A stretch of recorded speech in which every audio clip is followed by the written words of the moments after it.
আরজিকর কাণ্ডে শিল্পীদের বয়কট বিতর্কে এবার কি দলেই চ্যালেঞ্জের মুখে অভিষেক বন্দ্যোপাধ্যায়? এই প্রশ্ন কিন্তু ইতিমধ্যেই উঠতে শুরু করেছে, কারণ এর আগে কুণাল ঘোষের বক্তব্য এবং তারপরে দেখেছি তার পাশেই দাঁড়িয়েছিলেন তৃণমূল সাংসদ কল্যাণ বন্দ্যোপাধ্যায়।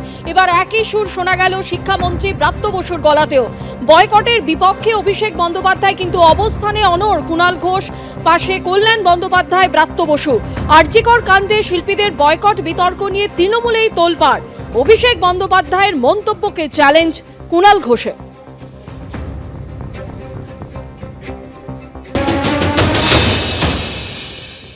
যে শিল্পীরা সাধারণ প্রতিবাদ করেছেন, বিরোধিতা করেছেন, তাদের অধিকার আছে, কিন্তু যারা ওই গালে গালে জুতো মারো তালে তালে চটি চাটা নবান্ন ছাদ থেকে হেলিকপ্টার নিয়ে পালিয়ে যাবে, এইসব মন্তব্য যারা করেছে, কোন তৃণমূল কংগ্রেসের কর্মী কোন অবস্থায় তাদের আয়োজিত কোন অনুষ্ঠানে এই কয়েকজন ব্যক্তিকে ডাকতে পারেন না।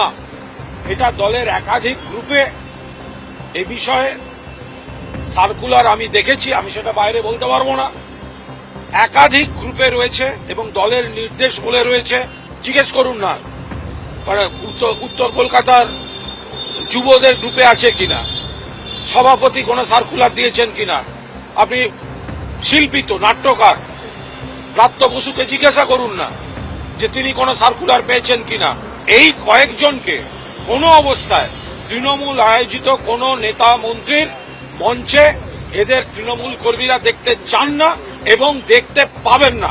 যদি কেউ জোর করে তোলেন, আমাদের সাধারণ সমর্থক কর্মীরা হাততালি দিয়ে তাদের মঞ্চ থেকে নামিয়ে দেবেন।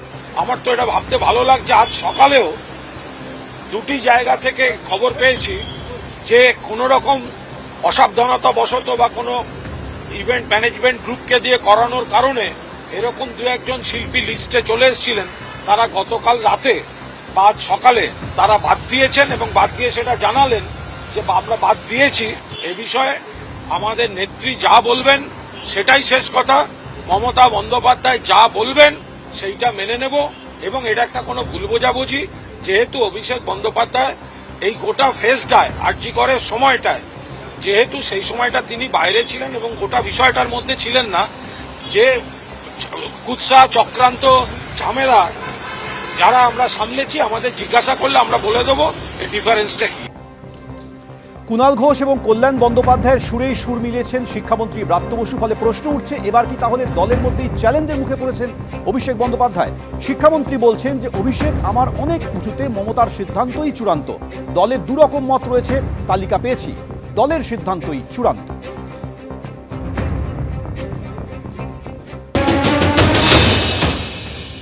আপনারা তো পরিষ্কার দেখছেন পার্টিতে দু রকমের মত আছে। এবার সর্বোচ্চ মত যে আমাদের মতো, আমাদের পার্টি তো রেজিমেন্টেড পার্টি নয়, খোলামেলা পার্টি। সেখানে এক একদিন এক এক রকম মত থাকতে পারে, আপনারা সেই মত আপনারা দেখাতে পারেন। এবার পদমর্যাদায় অভিষেক বন্দ্যোপাধ্যায় আমার উঁচুতে, তার দলীয়ভাবে তার মত আমি ঠিক কিনা, আবার কুণাল ঘোষের মত ঠিক কিনা, এইটা বা ভুল কিনা, এটা নিয়ে আমি কোনো উত্তর দিতে পারি না। আমি একটি উত্তরই দিতে পারি, সেটা হচ্ছে মমতা বন্দ্যোপাধ্যায়ের মতই আমার মত। তৃণমূলের বয়কট বিতর্ক এবার কুণাল ঘোষের পাশে দাঁড়ালেন তৃণমূল সাংসদ কল্যাণ বন্দ্যোপাধ্যায়। কি বললেন তিনি, শোনাবো।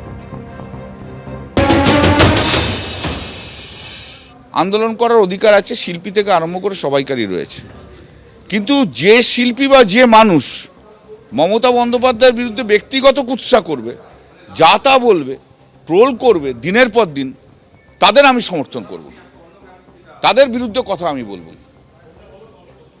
এবং তারা কেন তৃণমূলের প্রোগ্রামে আসবে, এ কথা বলার অধিকার আমারও আছে। দুটো ওপিনিয়ন, গত সাড়ে তিন মাস দিদি তো দিদির মতো রয়েছে, মুখ তো খুলেছিলাম আমি আর কুণাল, এছাড়া তো আর তো কেউ মুখ খোলেনি ভাই। এরা কি শুধু দিদির সম্বন্ধে বাজে বাজে কথা বলেছে? যে শিল্পীরা ওদের সঙ্গে, পরবর্তীকালে ওদের সঙ্গে যারা হাঁটেনি, তাদের সম্বন্ধে বাজে বাজে কথা বলেনি? ঋতুপর্ণাকে অপমান করে তাড়িয়ে দেয়নি? ইমনকে চটি চাটা বলে বলেনি? নচিকেতাকে যা তা ভাষায় বলেনি এরা? আমি তো জানতাম কাক কাকের মাংস খায় না, এইসব শিল্পীগুলো দেখিয়ে দিল কাক কাকেরও মাংস খায়। এক নম্বর হচ্ছে মমতা বন্দ্যোপাধ্যায়ের বিরুদ্ধে যারা কুৎসা রটিয়েছে সেই সব শিল্পীদের না ডাকা উচিত। আর আমার কনস্টিটুয়েন্সির মধ্যে কোথাও ডাকলে আমি নিজে যে তার সামনে দাঁড়িয়ে স্লোগান তুলব। আর এদের সিটদাঁড়া কোথায়? এইসব শিল্পীদের সিটদাঁড়া করে, সিটদাঁড়া মমতা বন্দ্যোপাধ্যায়ের সিটদাঁড়া নিয়ে প্রশ্ন করেছিল, তো এদের সিটদাঁড়াটা কোথায় যে তৃণমূলের প্রোগ্রাম নিয়ে তাদের চালাতে হচ্ছে? সেই শিল্পীর নাম কি জানতে চাই।